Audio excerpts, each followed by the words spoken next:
Voice of youth league political WhatsApp ഗ്രൂപ്പിലെ പ്രിയപ്പെട്ട സുഹൃത്തുക്കളെ, അസ്സലാമു അലൈക്കും. ഞാൻ ഷാഹിന നിയാസി താനൂർ. ഇന്നത്തെ വിഷയം മലബാറിൻ്റെ വീരപുത്രൻ വാര്യംകുന്നത്ത് കുഞ്ഞഹമ്മദ് ഹാജിയെക്കുറിച്ചാണ്. വാര്യംകുന്നത്ത് കുഞ്ഞഹമ്മദ് ഹാജി ദേശീയ ബോധം തുടിച്ച മാപ്പിള പടയാളിയായിരുന്നു വാര്യംകുന്നത്ത് കുഞ്ഞഹമ്മദ് ഹാജി. മാതൃരാജ്യത്തിനു വേണ്ടി ഷഹീദായിട്ട് ജനുവരി 22-ന് 95 വർഷം പൂർത്തിയാവുകയാണ്.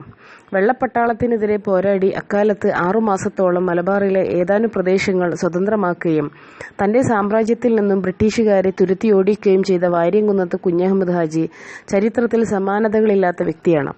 1917 ഒക്ടോബർ സോഷ്യലിസ്റ്റ് വിപ്ലവം നയിച്ച സോവിയറ്റ് റഷ്യയും ലെനിനും മലബാറിലെ മാപ്പിളയായ വാര്യംകുന്നത്ത് കുഞ്ഞഹമ്മദ് ഹാജിയെ അക്കാലത്തു തന്നെ പ്രകീർത്തിച്ചു എന്നറിയുമ്പോഴാണ് നമുക്കൊക്കെ വാര്യംകുന്നത്ത് കുഞ്ഞഹമ്മദ് ഹാജിയുടെ ചരിത്രപരമായ പ്രാധാന്യം ബോധ്യമാവുക.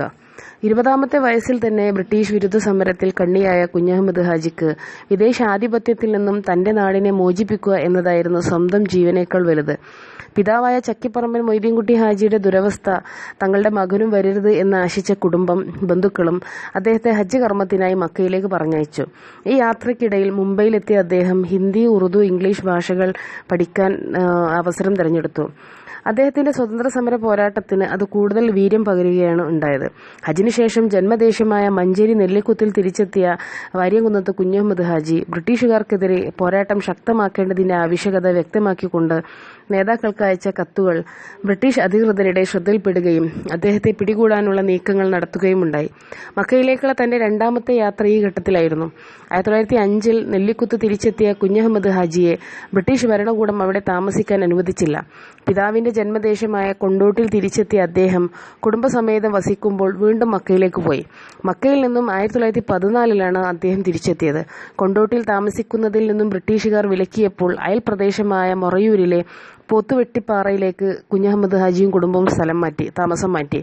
നെടിയിരുപ്പ് അംശത്തിൽ നിന്നും മൊറയൂർ അംശത്തിലേക്കുള്ള ഒരു താൽക്കാലിക മാറ്റം. അംശം അധികാരികളെല്ലാം അക്കാലത്ത് ബ്രിട്ടീഷുകാരുടെ പക്ഷക്കാരായിരുന്നു.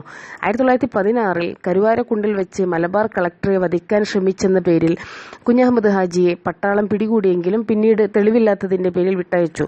ജന്മദേശത്തേക്ക് കടക്കാനുള്ള വിലക്ക് നീങ്ങിയതോടെ അദ്ദേഹം വീണ്ടും നെല്ലിക്കുത്ത് തിരിച്ചെത്തി. ഖിലാഫത്ത് പ്രസ്ഥാനം ലക്ഷ്യബോധത്തോടെ പ്രവർത്തിക്കണമെന്ന ആശയം പ്രചരിപ്പിക്കുകയായിരുന്നു അദ്ദേഹം അപ്പോൾ ആദ്യം ചെയ്തത്. ആ നേതൃത്വം ജനം ഏകസ്വരത്തിൽ അംഗീകരിച്ചു. സമരത്തിന്റെ പേരിൽ കൊള്ളയും കൊലയും നടത്തുന്നവരെ അച്ചടക്കമുള്ളവരാക്കാൻ അദ്ദേഹത്തിന് സാധിച്ചു എന്നത് അദ്ദേഹത്തിന്റെ വലിയൊരു ലീഡർഷിപ്പ് ക്വാളിറ്റിയായിരുന്നു.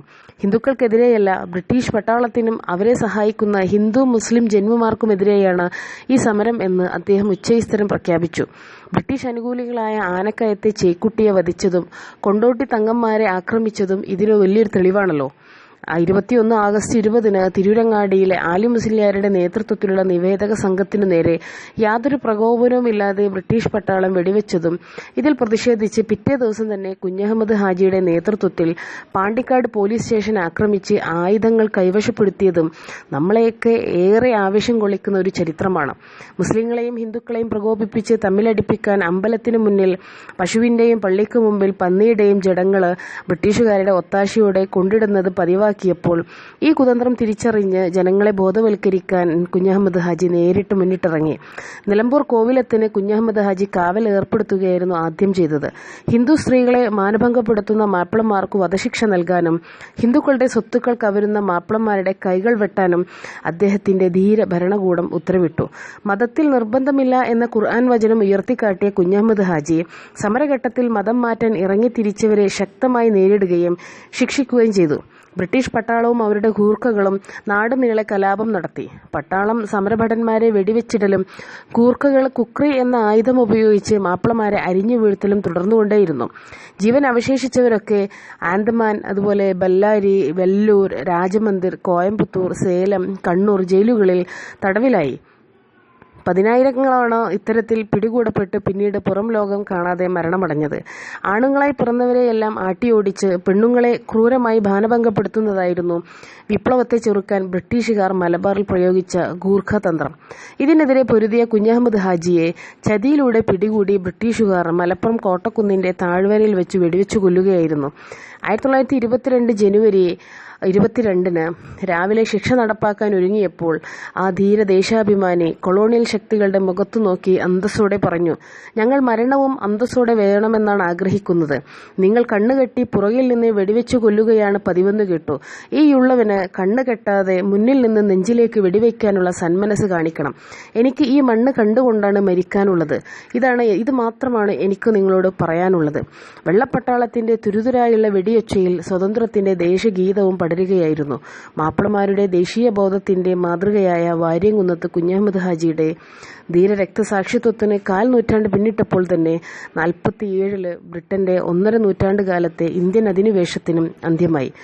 ദേശീയ ബോധം തുടിച്ച വാര്യംകുന്നത്ത് കുഞ്ഞഹമ്മദ് ഹാജിയായ മാപ്പിള പടയാളി തന്റെ മാതൃരാജ്യത്തിനു വേണ്ടി ഷഹീദായിട്ട് ജനുവരി 22 95 വർഷം പൂർത്തിയാകുമ്പോൾ അള്ളാഹു അദ്ദേഹത്തിന് മഗ്ഫിറത്തും മർഹമത്തും നൽകുമാറാകട്ടെ എന്ന് ഞാൻ ആത്മാർത്ഥമായിട്ട് പ്രാർത്ഥിക്കുകയാണ്. അസ്സലാമു അലൈക്കും.